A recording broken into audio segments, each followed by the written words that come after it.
The Florida Supreme Court has ruled that the 2022 ban on abortion after 15 weeks is constitutional and can go forward.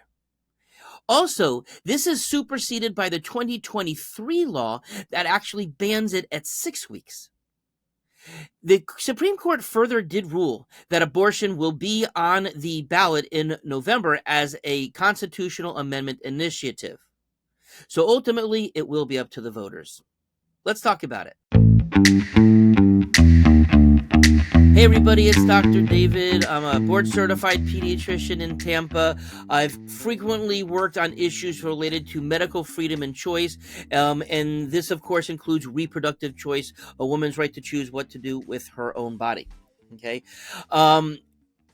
Also, as you probably know, if you've been following this channel for a while, one of my patients, Deborah, she had a fetus that had a fatal abnormality, underdeveloped kidneys that was not compatible with life.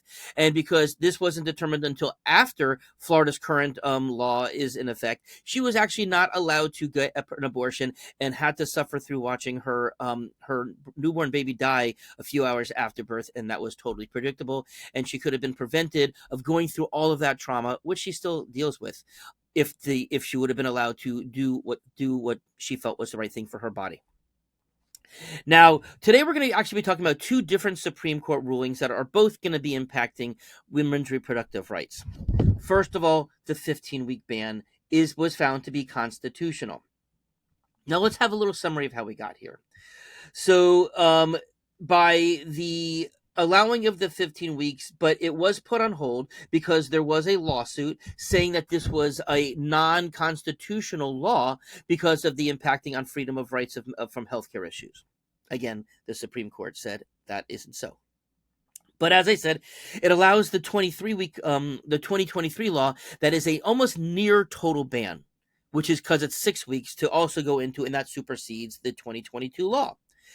So this is the law, and it will go into effect at the end by the start of May. Now, as you may know, 6 weeks is essentially a total ban.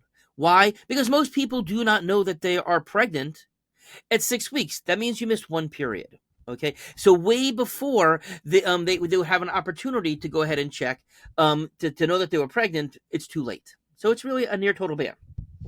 Now, they did allow for abortions and pregnancies to be terminated. Pregnancy can be terminated involving rape and incest, but it would only be allowed if, number one, the abortion was done prior to 15 weeks of the pregnancy, and providing that the woman has documentation such as a restraining order or a policy or a police report. Excuse me. So, a couple of things here. First of all, there are women who don't necessarily report things right away. Maybe they're too embarrassed. Maybe because of the community. Maybe it's somebody that's respected in the community. So they're afraid to report things. That doesn't always happen right away. Also, what would happen if like a woman was raped and held captive, and she was finally freed? They got her out at 16 weeks. She wouldn't be allowed to have an abortion either, even though she's pregnant after being raped. Now, even though not all women have regular periods, every 4-week periods. There are women who may have a period every 2 to 3 months, so it might not be normal for them, or it may be abnormal for them to not have a period prior to 6 weeks from their first one, which again, that would be banned. So just in that woman, she would have no option. Real simply, she would have to have it because she had irregular periods and didn't know that she was pregnant. Okay, now besides the exception for rape and incest, the new law does allow for if the life of the mother is in jeopardy, they're allowed to abort also, but it doesn't say if it's a non-viable fetus. So in Deborah's situation, she still would not have been allowed to have an abortion because it was the baby's life that was not going to survive. She went through terrible trauma and pain carrying a fetus that did not have any amniotic fluid because the kidneys were not developed. And it was terrible, absolutely terrible. And she was not allowed to proceed, even though we knew that this baby was not going to survive. Okay, now, might there be some light at the end of this tunnel? Possibly, and of course it depends on the Florida electorate. But the Supreme Court did say that the right to an abortion will be on the Florida ballot. It's that it does pass constitutional muster, and it will be allowed to because it meets all of the requirements. The law itself says, or the initiative says, no law shall prohibit, penalize, delay, or restrict abortion before viability, or when necessary to protect the patient's health, as determined by the patient's healthcare provider. So, of course, viability means, can a baby survive outside of the womb?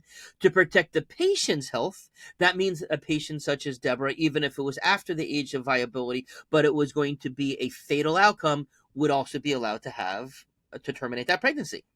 Now, it does not change the legislation's constitutional authority to require notification to a parent or guardian before a minor were to have an abortion. So a kid needs to still have consent from their parent or guardian.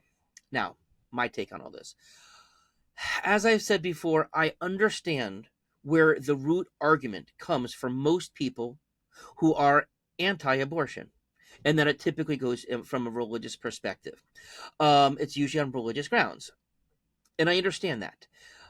If one believes that abortion is murder because there is a fetus that has been fertilized, I understand how one would have a serious problem with proceeding with other abortions.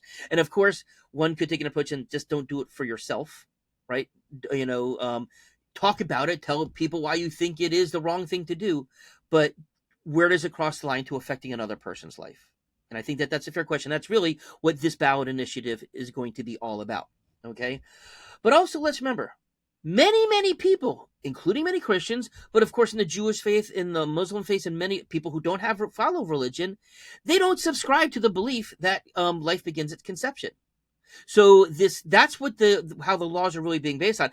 And the concern, of course, is that without allowing this to happen, even the personhood law, even that we're seeing being passed in other states, would mean a complete ban, not even at 6 weeks, but from day one of conception.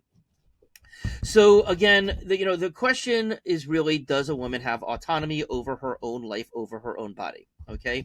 And from my perspective, I look at this as just an extension of my overall belief in medical freedom, choice, and autonomy. And I've talked many times about this. But if you believe in medical choice, if you believe in medical freedom, if you believe that government should be out of the health and out of the bedrooms of people, then one should support the allowing of reproductive rights for women to make their choice on their own.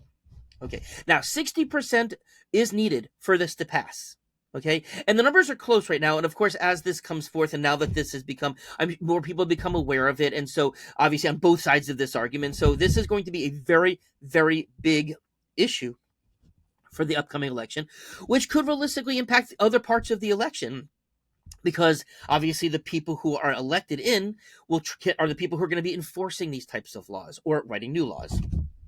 Now, if this is an issue that is important to you, do something about it.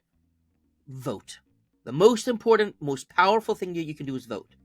But in addition, you can support groups that support your beliefs on this issue, and they're easy to find. That's out there. But speak out, be an advocate, support for what you believe in if this is that important for you.